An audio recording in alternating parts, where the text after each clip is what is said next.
বাবা যে মুসলমান কিছু জেনারেল শিক্ষিত ছেলে বাড়িয়েছে, এরা বলতেছে খাজার দরবারে যাওয়া চলবে না। আরে বোকা, আমরা সুন্নিরা খাজার কাছে যাই ঠিক, কিন্তু খাজা বাবার কাছে চাই না, তিনার মাধ্যম দিয়ে আল্লাহর কাছে চাই। এখন কেউ যদি বলে যে কেন আল্লাহর ওলির মাজারে যাবা, ডাইরেক্ট খোদার কাছে চাইবা, আরে বোকা, আমরা তো দুনিয়াতে চলতে ফিরতে কত গুনাহ করে ফেলেছি, তাই না বাপ? গুনাহ করি কি করি না? তো আল্লাহ বলতেছে তুমি যত গুনাহ করো আর ওলির মাজারে গিয়ে যদি আমার কাছে দোয়া প্রার্থনা করো, আল্লাহ যদি রাজি খুশি হয় তো খাজা বাবার ওসিলা দিয়ে তাকে মাফ করে দিতে পারে। নাকি বলছেন? হ্যাঁ, তো ওকে বলা যায়, বলে ভাই তুমি ডাইরেক্ট খোদার কাছে চাইবা, বলে কি বলে না মানুষেরা? বলে না, বলে না, বলে ডাইরেক্ট খোদার কাছে চাইবা। আরে বোকা, তোমাকে তো মায়া, তোমার বাপের তোমার মায়ের ওসিলা দিয়ে দুনিয়াতে পাঠিয়েছে, তাহলে আল্লাহ তো তোমাকে ডাইরেক্ট পাঠাতে পারতো, কেন পাঠায়নি?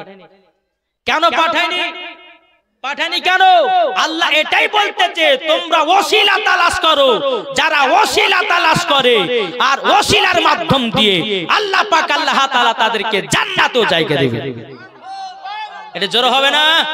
ইনশাআল্লাহ। আসুন আজ আপনাদের সম্মুখে এখনো ওয়াজ শুরু করিনি বাবজি, ওয়াজ আমি শুরু করব। তবে বেরাদর ইসলাম মুআদ্দাস সামানিকরাম, আমি একটু দর্শককে একটু বসাতে চাইতেছি, হ্যাঁ, যে মানুষজন গুলো একটু বসবে, জমজমাট হবে, আমি ওয়াজের দিকে যাব, ঠিক কিনা বলেন? জি বেরাদর ইসলাম, যে সমস্ত যুবক ভাইরা আছো তোমরা একটু চড়াচড় বসে যাও, মেলার দিকে ঠেলা না খেয়ে।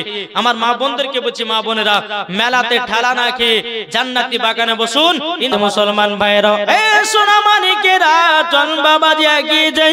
আল্লাহ পাক আল্লাহ তাআলা বলছো, আমার বান্দা বান্দিরা, তোমরা নামাজের আগে নবীকে চিনো, রোজার আগে নবীকে চিনো, হজের আগে নবীকে চিনো, আমলের আগে নবীকে চিনো, যাকাতের আগে নবীকে চিনো, কোরআনের আগে নবীকে চিনো, হজের আগে নবীকে চিনো। আল্লাহ বলছে যারা নবী চিনে গেছে, আল্লাহ পাক আল্লাহ তাআলা বলতেছে তাদের নামাজ, রোজা, হজ, যাকাত সব কবুল হয়ে গেছে। ঠিক না বলেন? এই বাবাজি মুসলমান, আপনাদেরকে একটু শুধু আমি বুঝাতে চাই রে বাবাজি মুসলমান, যে ইবলিস শয়তান বাবাজি আদমের প্রতি বাবা তাজমি সিজদা করেছিল না। আল্লাহ পাক আল্লাহ তাআলা বলছে, রে আজাজিল, আমার আদমকে কেন তাজমি সিজদা করলি না? বেরাদর ইসলাম, ইবলিস শয়তান বলছে, আল্লাহ আমি তো নিজের হাতে আদমকে বানিয়েছি, কেন তার কাছে মাথা নত করব?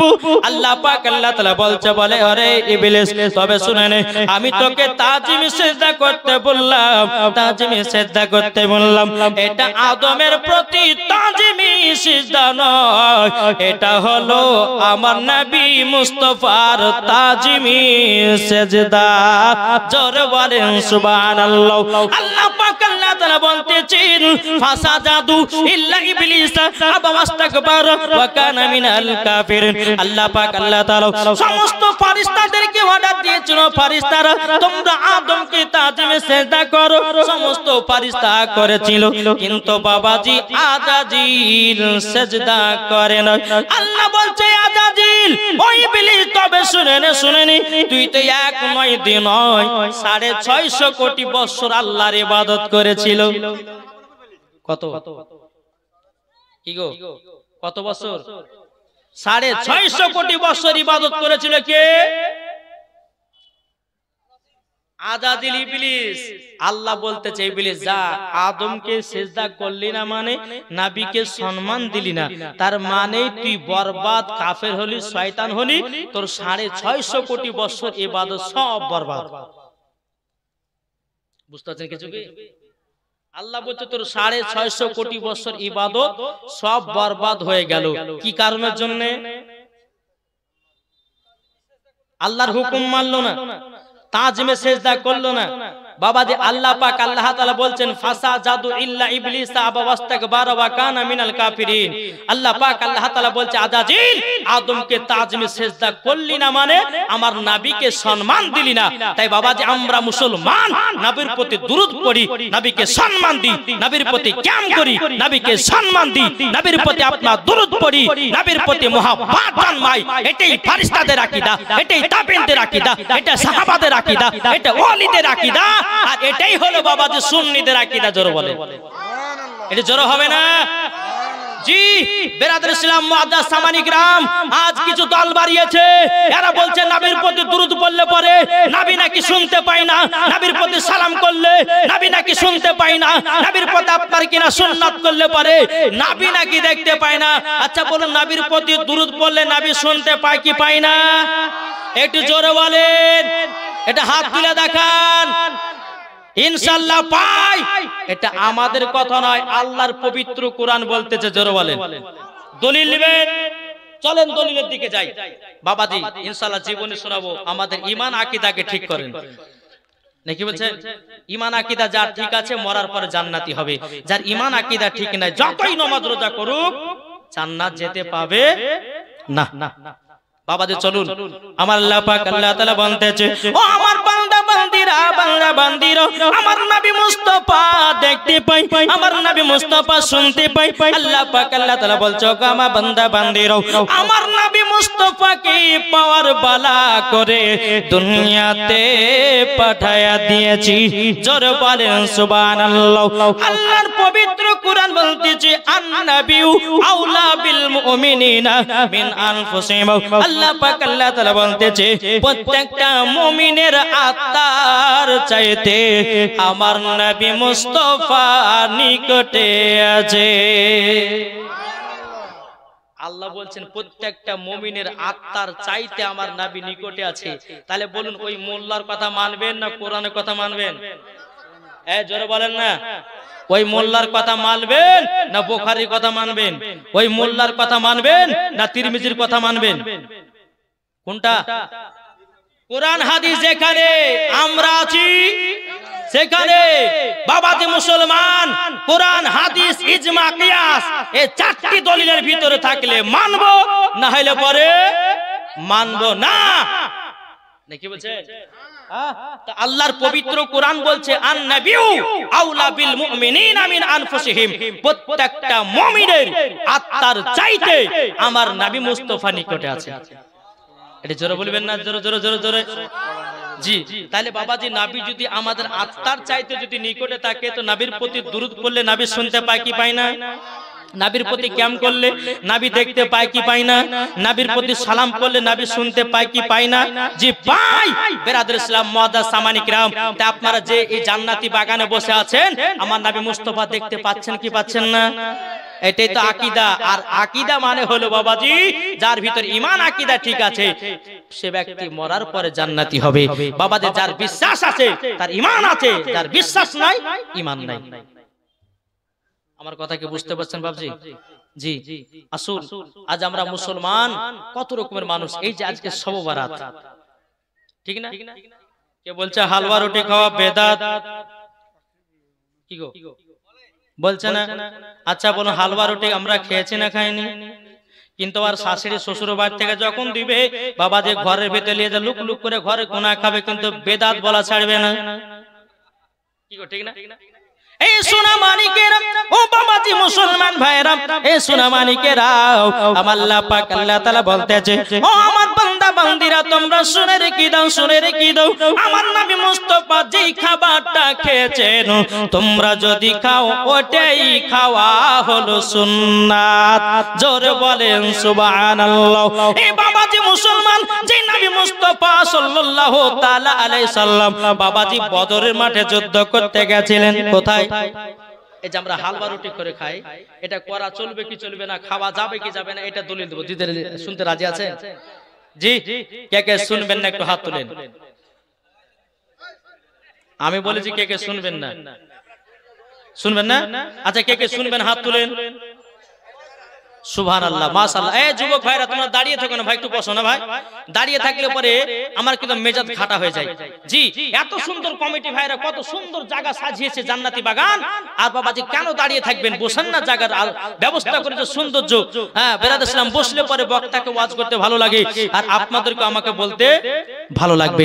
তো বাবাজি মুসলমান যাই হোক, চলুন আমরা হালুয়া রুটি কেন শাবান মাসের 14 এবং 15 তারিখে কেন হালুয়া রুটি করে খাই এটাই আপনাদেরকে দলিল দিব।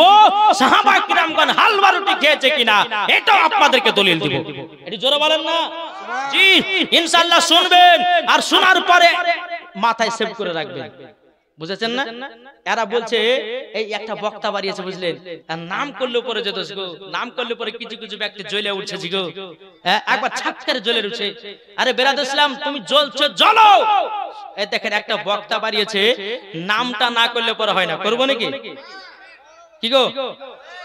এরা বলছে যে হালুয়া রুটি, বলছে এই হাই সব বারাতের দিনে বলছে রোজা করা চলবে না, রোজা করা মাকরুহ বলছে, বলছে রোজাই নাই, ওই হাদিসই পড়ে না, ওই কোরআনই পড়ে না, ওই ইজমাই পড়ে না, ওই কিয়াসই পড়ে না, তো পাবে ধরে কি করে? বেরাদার ইসলাম মুআজ্জাজ সামানিক রাম, এই সওবারতের দিন বেরাদার দুটো রোজা রাখা জায়েজ আছে। এই সওবারতের দিন আপনার কোরআন তেলাওয়াত করা জায়েজ আছে।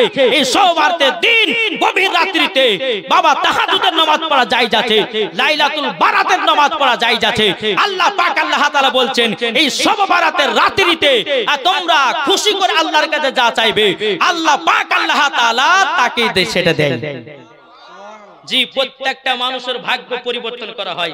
কতজন ব্যক্তি দুনিয়াতে বেঁচে থাকবে, কতজন ব্যক্তি দুনিয়াতে জন্ম নেবে, কতজন ব্যক্তি দুনিয়া থেকে মারা যাবে, কতজন ব্যক্তি দুনিয়াতে কষ্ট পাবে, ওই রাতের দিনে ভাগ্যকে পরিবর্তন করা হয়। একটু জোরে বলো সুবহানাল্লাহ। আল্লাহ বলছে বান্দা তোমাদের ভাগ্যকে যদি ভালো করতে চাও তো শবে বারাতের 14 তারিখ দিবাগত রাত্রিতে আমার ইবাদত করে যদি খুশি করাতে পারো আল্লাহ পাক বলতেছে তার ইবাদতকে কবুল করব, তার ভাগ্যকে পরিবর্তন ভালো করব। জোরে বলো। আর এই বোকারা বলছে যে বলছে ইবাদত করা যাবে না। এক বক্তা তো বলেছে বলছে লাইলাতুল বারাতে মানুষ সওবাত মানে কালকে রাতটা চলে গেছে। বেরাদর ইসলাম বলছে ওই রাত্রিতে না জেগে বলছে হোটেলে যাওয়া ভালো। জোরে কর নাউজুবিল্লাহ। একে জুতার বাড়ি পিটার দরকার আছে। আমরা বাবাজি মুসলমান নবীর ঘরে খোদার ঘরে যাই শুধু একটার কারণে। কিসের কারণে? আল্লাহকে রাজি খুশি করার কারণে। জোরে বলেন। আর এই বক্তা বলতেছে সেই দিন না গিয়ে হোটেলে গিয়ে রাত কাটাও, নেকি পাবে। জোরে কর নাউজুবিল্লাহ। তাহলে বলুন এই বক্তার ওয়াজ শোনা চলবে? একটু জোরে বলেন। চলবে? জি না, চলবে না। বেরাদার ইসলাম যার ঈমান আকীদা ঠিক নাই বেরাদার তার ওয়াজ শোনাও চলবে না। বাংলাদেশের এক বক্তা বলছে কি জানেন, এক বক্তা বলছে কি জানেন, বলছে কালো কাকের গোশত খাওয়া যায়। বলছে না বলছে না, বলছে কেঁচা খাওয়া যায়, ঝিনুক খাওয়া যায়, শামুক খাওয়া যায়। তারপরে বেরাদর ইসলাম বলছে মহিলাদের মেন্সের অবস্থাতে বলছে কোরআন শরীফ পড়তে হবে। জোরে কর নাউজুবিল্লাহ। তারপরে বক্তা বলেছে রমজান মাসে 3 মিনিট আগে, আজানের 3 মিনিট আগে যদি কেউ ইফতার করে 100 নেকি, আর আজানের সময়তে যদি কেউ ইফতার করে তো বলছে 10 নেকি। ওকে জুতার বাড়ি পিটার দরকার আছে না নাই? আজানের 3 মিনিটে যদি আমরা ইফতার করতে রোজা হবে? এই হবে? হবে না। আর এই বক্তা বলতেছে আজানের 3 মিনিট পরে তোমরা ইফতার করো, বেশি নেকি পাবে। তাহলে বাবাজি মুসলমান এই বক্তার ওয়াজ শুনবে যে মরার পরে জাহান্নামে যাবে সে। ইনশাআল্লাহ ঈমান আকীদা ঠিক করুন। ইনশাআল্লাহ মদিনার দিকে দিলটি লাগিয়ে ঝুমঝুম আওয়াজে দুরূদ পড়ুন। হালুয়া রুটি কেন আমরা খাই এটা আপনাদের কাছে দলিল দিব ইনশাআল্লাহ। একবার দুরূদ পড়ুন। আল্লাহুম্মা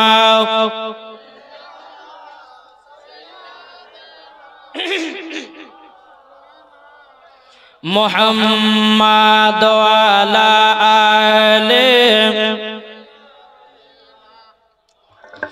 মাওলানা মুহাম্মাদ সাল্লাল্লাহু আলা মুহাম্মাদিন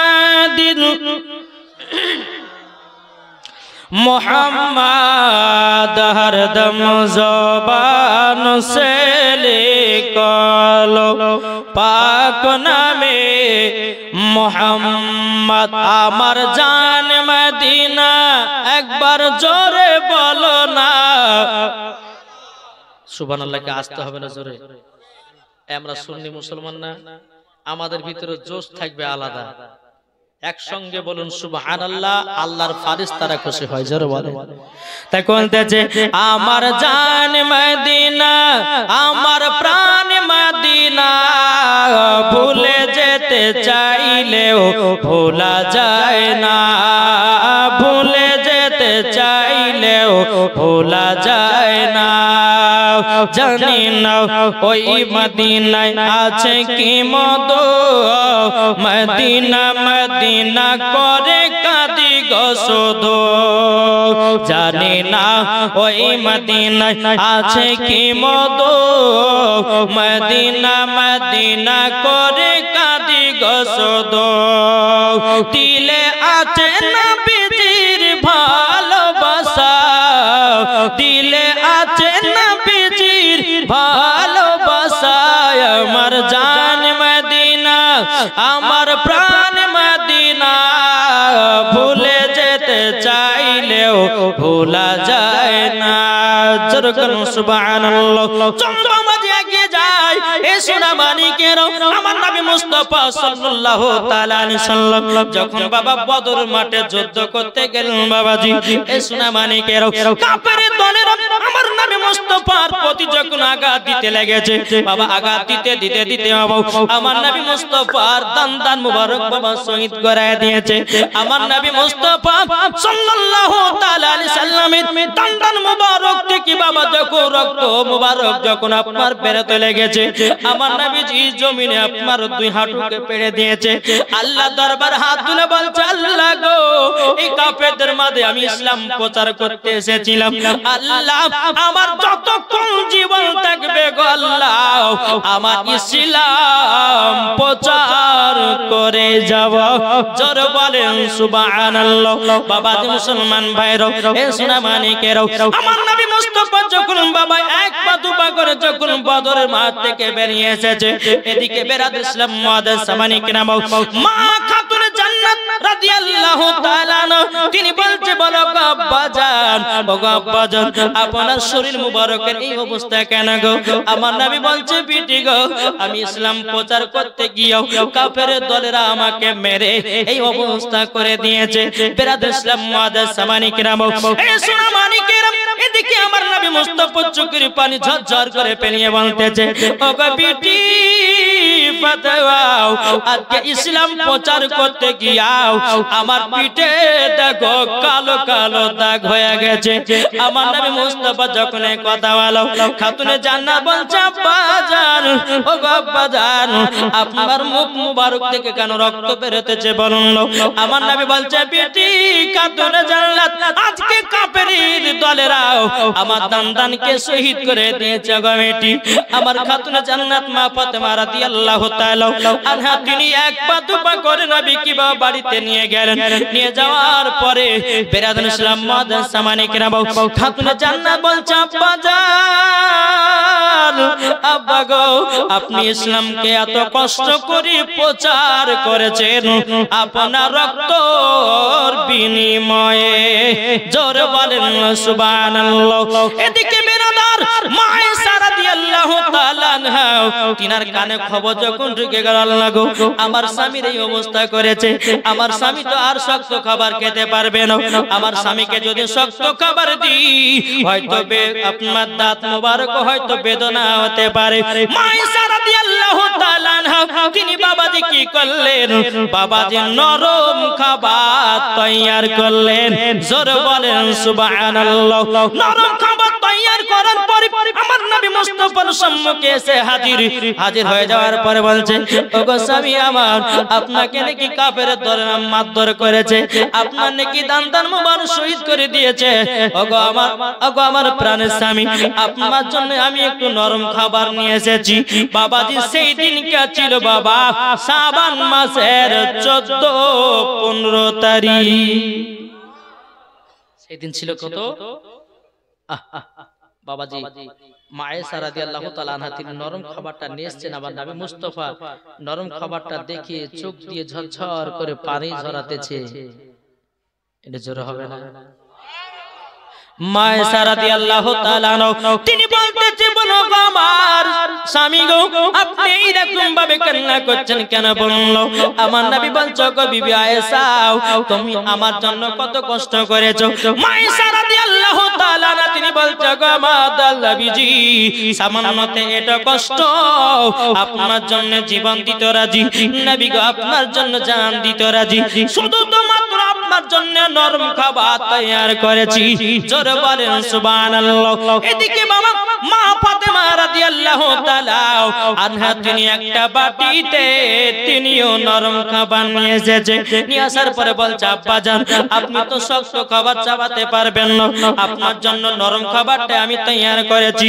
ও আব্বাজান আপনি নিলেন এদিকে বেরাদার সমস্ত সাহাবীরা বাড়ি বাড়ি থেকে বাবা নরম খাবার নিয়ে এসেছে। হযরত আবু বকর সিদ্দিক আসলেন, হযরত উমর ফারুক আসলেন, হযরত তালহা রাদিয়াল্লাহু তাআলা আনহু আসলেন, এদিকে বাবা হযরত জুবাইর রাদিয়াল্লাহু তাআলা তিনি এসেছেন। বাবা বলছেন নবী গো আপনার জন্য জীবন দিতে রাজি। নবী গো আপনি তো শক্ত খাবার খেতে পাবেন না, আপনার জন্য নরম খাবার নিয়ে এসেছি। জোরে বলেন সুবহানাল্লাহ। যখন বাবা এই কথা বলার পরে আমার নবী মুস্তাফা চোখের পানি ঝরঝর করে ফেলিয়ে বলছো গো আমার সাহাবীরাও, তোমরা আমাকে এতটাই মহব্বত করো, এতটাই ভালোবাসো, সবাই আমার জন্য নরম খাবার নিয়ে এসেছো। বাবাজি মুসলমান ভাইরা, এ সোনা মানিকেরাও, এই নরম খাবারটাই ছিল বাবা হালুয়া। জোরে বলেন সুবহানাল্লাহ।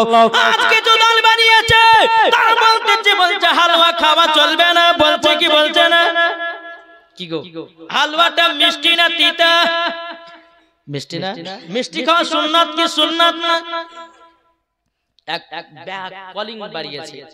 এরা বলতেছে বলে নাও হালুয়া খাওয়া বেদাত, রুটি খাওয়া বেদাত। এ বাবাজি মুসলমান ভাইরা, আমার নবী মুস্তাফা বলেছে গো আমার উম্মত উম্মতারেরা, মধু খাও সুন্নাত, খেজুর খাও সুন্নাত, দুধ খাও সুন্নাত, জোরে বলেন লাউ খাও সুন্নাত, জোরে বলেন। বাবাজি মুসলমান, এ সোনা মানিকেরো, আমার নবী মুস্তাফা সে হালুয়াটা নিয়ে যখন বাবাজি আপনার খেতে শুরু করেছেন, খেতে খেতে বাবাজি মুসলমান ভাইরা, মায়েশা রাদিয়াল্লাহু তাআলা আনহা তিনি বলছেন নবী গো, ওগো দয়াল নবীজি আপনি যখন খেলেন আমরা খাবো, আমাদের সুন্নাত পালন হবে। জোরে বলেন সুবহানাল্লাহ। এদিকে মা ফাতেমা বলছে আব্বা গো তাহলে আমিও হালুয়া খাই। আমার নবী বলছে বিটি তুমিও খাও। উমর ফারুক বলছে নবী গো আমিও হালুয়া খাই। বলে হ্যাঁ তুমিও খাও। আবু বকর সিদ্দিক বলছে নবী গো আমিও হালুয়া খাই। বলে হ্যাঁ খাও। জোরে বলেন সুবহানাল্লাহ। তাইলে বোঝা গেল শাবান মাসের 14 তারিখ এবং 15 তারিখে বাবাজি নবীর সাহাবীরাও হালুয়া খেয়েছে। জোরে বলেন সুবহানাল্লাহ। এটা বাবা বুখারীতে প্রমাণ, এটা বাবা তিরমিজিতে প্রমাণ, এটা বাবা সহিহ বুখারীতে প্রমাণ, এটা বাবা ইবনে মাজাহতে প্রমাণ। জোরে বলেন। আর এরা বলতেছে বলে না না না হালুয়া রুটি খাওয়া যাবে না, সোমবারের দিন নাকি রোজা রাখা যাবে না, সব নাকি বেদাত। এই ভাই আপনি বলো রোজা করা ভালো না খারাপ? আর কেউ যদি বলে যে রোজা করা জায়েজ নাই, তাহলে বাবাজি ওর কথা শোনা চলবে? জি আপনি যত নামাজ পড়বেন তত নেকি, যত রোজা করবেন তত নেকি। জোরে বলেন। তাহলে বাবাজি এক ধরনের মানুষ আসে বলছে যে না সওবাতের দিন রোজা রাখলে পরে বেদাত তাকে জাহান্নামে দিবে। না, জাহান্নামে দিবে না, যাবে সুন্নিরা জান্নাতে, যাবি তোরা জাহান্নামে। নাকি বলছে? বাবাজি মুসলমান সোনা মানিক আসুন, আল্লাহ পাক আল্লাহ তাআলা আমাদের সকলকে এই আমল করার তৌফিক দান করে। জোরে বলেন আল্লাহু আমিন। আল্লাহ পাক আল্লাহ তাআলা বলতেছে বান্দারা শোনো, এই শবে বারাতের রাত্রিতে, লাইলাতুল বারাতের রাত্রিতে তোমরা ইবাদত করে যদি আল্লাহকে খুশি করাতে পারো, আল্লাহর কাছে যা চাইবে আল্লাহ তোমাকে তাই দিবে। আল্লাহু আকবার। ইয়া রাসূলুল্লাহ জিন্দাবাদ, জিন্দাবাদ, আল্লাহু আকবার। তাহলে বুঝুন পাওয়া যায় কি যায় না? ইনশাআল্লাহ পাওয়া যাবে। তাহলে বেরাদুল ইসলাম মুআদ্দা সামানি কিরাম, এই যে আমরা বাবাজি শবে বারাতের দিন আমরা রাতকে জাগরণ করি কি করি না? চলুন আল্লাহ পাক আল্লাহ তাআলা পবিত্র কোরআনের মধ্যে বলতেছে ফাদখুলি ফি ইবাদি ওয়াদখুলি জান্নাতি। ইবাদত কত রকমের প্রকার আছে। চল বাবাজি সোনা মানিকেরাও, আল্লাহ পাক আল্লাহ তাআলা বলছে ফাদখুলি ফি ইবাদি ওয়াদখুলি জান্নাতি। আল্লাহ পাক আল্লাহ তাআলা বলছে যারা আমার ইবাদত করবে বাবাজি তাদের জন্য ইনাম পুরস্কার হলো বাবাজি জান্নাত। জোরে বলেন সুবহানাল্লাহ। এ সোনা মানিকেরও, ওগো আমার আব্বাজি মুসলমান ভাইরাও, তাইলে একটা বোঝা গেল নামাজ পড়া ইবাদত। একটা একটা করে শুনেন, একটা একটা করে মন দিয়ে শুনেন। নামাজ পড়া হলো ইবাদত, কুরআন পড়া হলো ইবাদত, কুরআন দেখা হলো ইবাদত। জোরে বলেন। মার চেহারা দেখা হলো ইবাদত, বাপের চেহারা দেখা হলো ইবাদত। এ বাবাজি তাহাজ্জুদ পড়া হলো ইবাদত, সুন্নাত পড়া হলো ইবাদত, নফল পড়া হলো ইবাদত। আপনার এই জায়গাতে জালসা শুনতে এসেছেন, এই রাত্রি জায়গাটাও হলো ইবাদত। জোরে বলেন সুবহানাল্লাহ। আল্লাহ পাক আল্লাহ তাআলা তাআলা বলছো আমার বান্দা বান্দিরা ইবাদত আরো আছে যে শাবান মাসের 14 এবং 15 তারিখে যারা পবিত্র কোরআন তেলাওয়াত করবে এই কোরআন তেলাওয়াতটাও করা হলো ইবাদত রোজা করা হলো ইবাদত বাবা তাহাজ্জুদের নামাজ পড়া হলো ইবাদত লাইলাতুল বারাতের নামাজ পড়া হলো ইবাদত আল্লাহ পাক আল্লাহ তাআলা বলছো আমার বান্দা বান্দিরা তোমরা যদি এগুলা সঠিকভাবে করতে পারো আল্লাহ বলছে ফাদখুলি ফি ইবাদি ওয়াদখুলি জান্নাতি তাদেরকে আমি জান্নাতে জায়গা দেব জোর বলেন সুবহানাল্লাহ এ সোনা মানিকেরা ওগো আমার আব্বাজি মুসলমান ভাইরা এই জান্নাতের বাগানে যতজন ভাই বসে আছেন আমার আল্লাহর ফেরেশতারাও দেখতেছেন আল্লাহর ফেরেশতারা বলছে আল্লাহ গো এই জান্নাতি বাগানে যতজন বসে আছে আল্লাহ তাদের জীবনে গুনাহকে maaf করে দাও আল্লাহ যদি রাজি খুশি হয় তো আল্লাহ পাক আল্লাহ তাআলা প্রত্যেকটা বান্দাদের গুনাহ maaf করে দিতে পারে ঠিক কিনা বলেন জি আজ আমরা মুসলমান বাবাজি মুসলমান চলুন একের পর এক আপনাদেরকে একটা করে ওয়াজ আমি শোনাবো তবে বাবাজি মুসলমান একটু আপনাদেরকে অনুরোধ করে বলবো আমি যতক্ষণ ওয়াজ করব বাপ কেউ উঠাউঠি করেন না বাপ নাকি বলছেন আজ দেখেন এখানকার যুবকরা কত সুন্দর চাতক পাখির মতন বসে বসে ওয়াজ শুনতেছে অন্য অন্য জায়গায় জালসা যায় বাবাজি মুসলমান সোনা মানিকেরা লোকজন পাওয়া যায় না হ্যাঁ বেরাদার ইসলাম ওটা হচ্ছে আপনার কিয়ামতের আলামত আর এটাও বলা হয়েছে যেই জায়গাতে বাবাজি লাচন হবে সেই জায়গাতে বেশি মানুষ বসবে আর যেই জায়গাতে হাদিস কোরআনের বাণী হবে সেই জায়গাতে মানুষ বসতে যাবে না তো বাবাজি মুসলমান সোনা মানিকেরা এই জান্নাতি বাগানে যতক্ষণ বসবেন আল্লাহর ফেরেশতারা আপনাদের জন্য দোয়া করতে থাকে একটু জোরে বলো সুবহানাল্লাহ একবার দূর পড়ুন আল্লাহুম্মা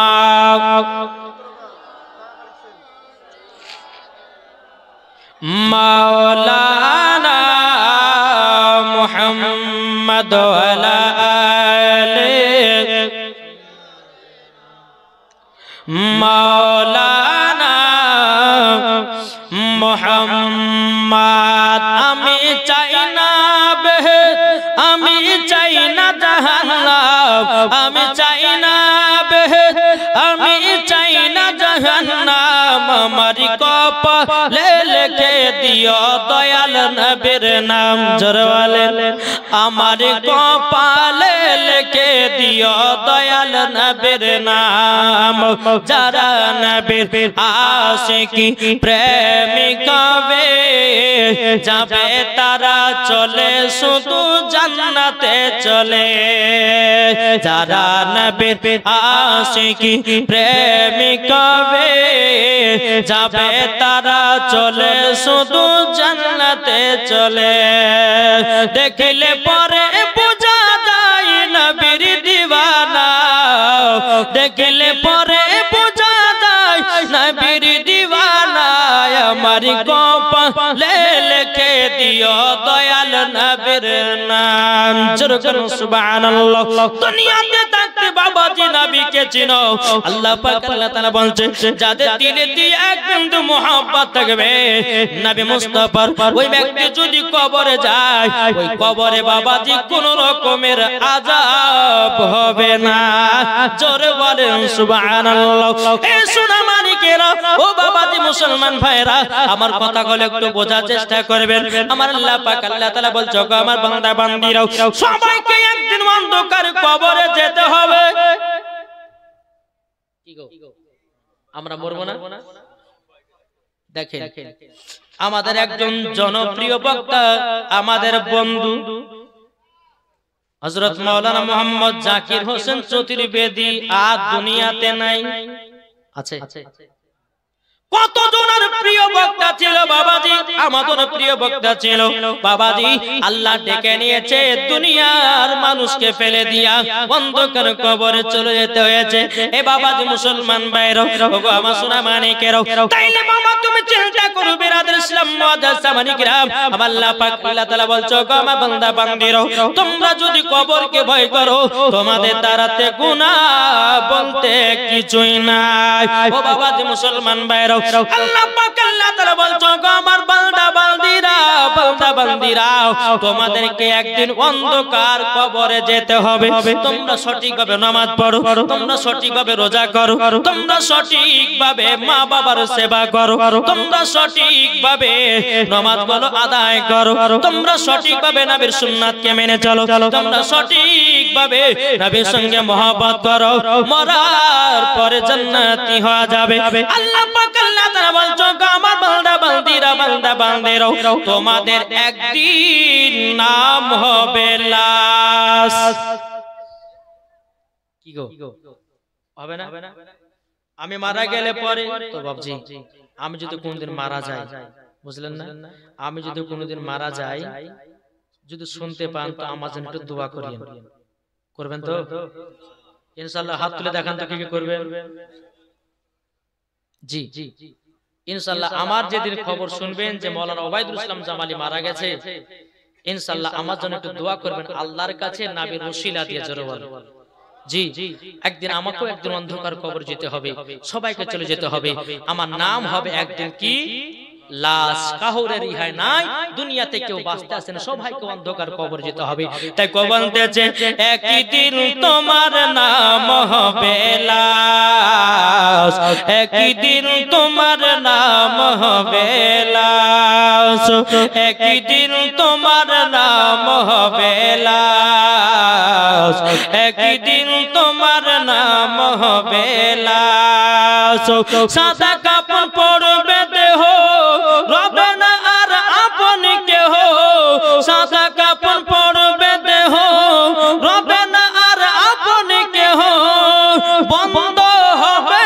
নিঃশ্বাস একদিন আমার নাম হবে লাশ একদিন আমার নাম হবে লাশ ঠিক না মসজিদে এলানি হবে একে একে জানবে সবে সকলে আসবে আমার বাড়ি মসজিদে এলানি হবে একে একে জানবে সবে সকলে আসবে তোমার বাড়ি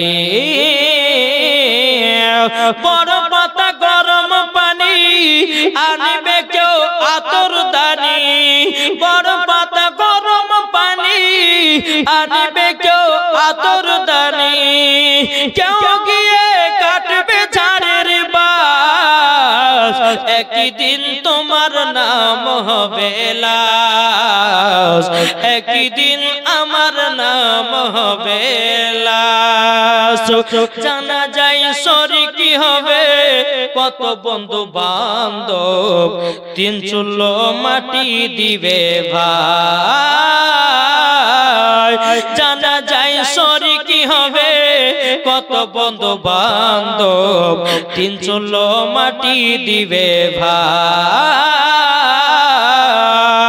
তোমরা মনে রাখবে যেতে হবে কবরেতে তোমরা মনে রাখবে যেতে হবে কবরেতে আল্লাহ পাক কোরআনেতে কয় একদিন তোমার নাম হবে লাশ একদিন আমার নাম হবে লাশ ঠিক না বাবা দে মুসলমান ভাইরা তাইলে আমাদের যদি একদিন নাম লাশ হয় বাবা দে মুসলমান ভাইরা তাইলে এত টাকার অহংকার কেন এত জমির অহংকার কেন এত বাড়ি গাড়ির অহংকার কেন আল্লাহ পাক আল্লাহ তাআলা বলছো আমার বান্দা বান্দিরা তোমরা টাকার অহংকার করো না তোমরা জমির অহংকার করো না তোমরা বাড়ি গাড়ির অহংকার করো না আল্লাহ পাক আল্লাহ তাআলা বলছো আমার বান্দা বান্দিরা সব টাকা পয়সা ফেলে দিয়া বাবা দে মুসলমান এ সোনা মানিকের সবাইকে অন্ধকার কবরে যেতে হবে জোরে বলেন না সুবহানাল্লাহ এ বাবা দে মুসলমান ভাইরা ওগো আমার সোনা মানিকের চলুন আপনাদেরকে একটা ঘটনা শোনাই হযরত সুলাইমান আলাইহিস সালাম দুনিয়ার সরজমিনে বাবাজি এক নয় দুই নয় বাবাজি 950 বছর হায়াত পেয়েছিল এই কত বছর 950 বছর হায়াত পেয়েছিল আমরা কত বাঁচি এখন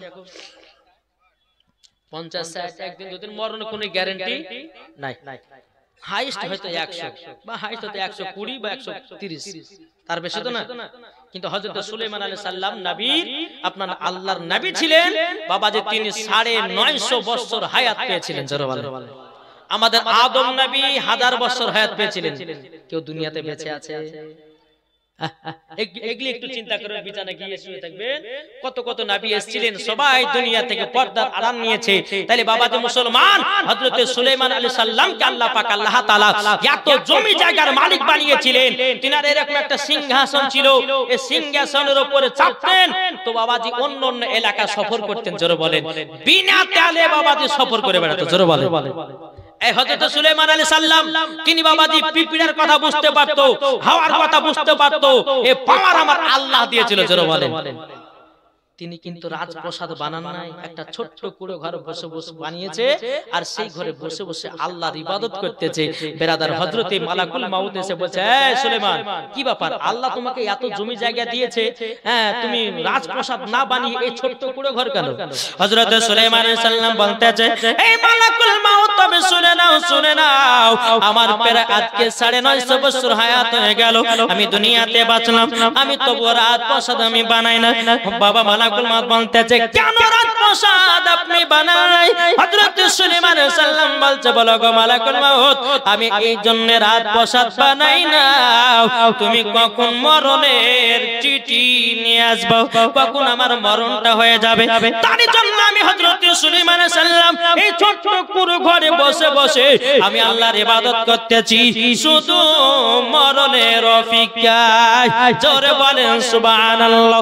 তাইলে বাবা চিন্তা করুন, যে হযরত সুলাইমান আলাইহিস সালাম 950 বছর দুনিয়াতে হাওয়াত পাওয়ার পরে বাবাজি মুসলমান ভাইরা, এ সোনা মানিকেরা, তিনিও মরণের কথা চিন্তা করেছে। এ যুবকেরা, ও যুবক ভাইরা, তোমাদেরকে বলতে চাই, ভাই, তোমরা আর ফ্রি ফায়ার কেন নাও, তোমরা আর পাবজি কেন নাও, তোমরা আর গুনার কাজে লিপ্ত হয়ে নাও।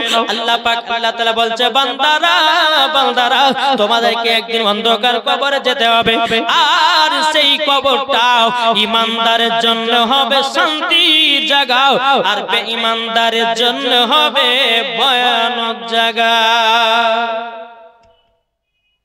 ঈমানদার মরণ কেমন হবে জানেন? জানা আছে?